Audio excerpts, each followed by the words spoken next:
Hey everyone, welcome to the Oasis Podcast. I'm your host, Miss AJ.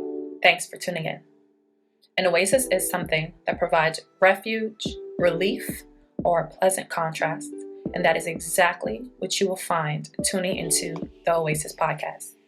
This is a space where I and special guests will be cultivating intentional and honest conversations about life's journey.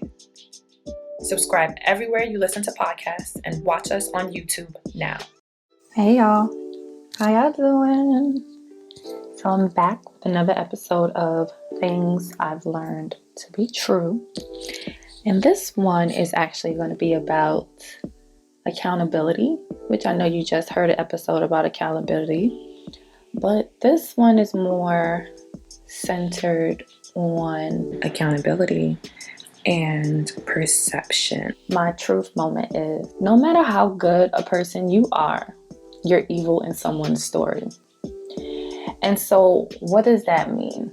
The fact is this: when you've done the work and you've looked at maybe your relationships always go left when you want them to go right, and that's intimate relationships with partners.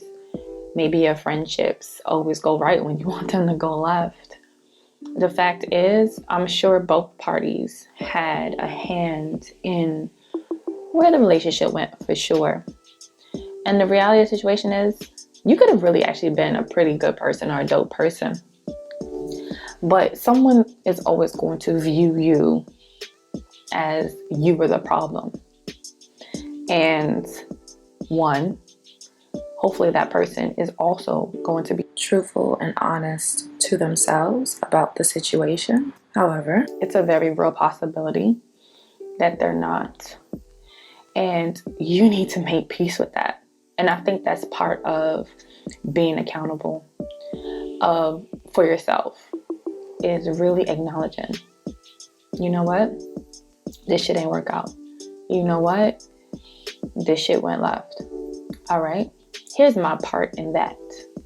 But I think the next step in accountability is making peace with the thought that, yes, you didn't do the best, or maybe you did a good job, or as good a job you could have done, but owning and accepting that other person, they may not see you in the way in which you saw you. They may not take the situation in the way that you took the situation. And unfortunately, that is the price you'll have to pay for being accountable, for owning your shit, and fucking growing. Thank you for tuning into this week's episode of the Oasis Podcast. I hope you were able to find something that resonated with you on your journey. Don't forget to subscribe everywhere you listen to podcasts and YouTube. Rate us and leave us a review and comment on Apple Podcasts or iTunes and YouTube. Share your favorite episode and like us on Instagram and Facebook. If you have any questions, comments, want to be a guest, or have show ideas, contact us at ajaysoasis@gmail.com. That's AAYJAYSOASIS@gmail.com, or direct message us on Instagram or Facebook.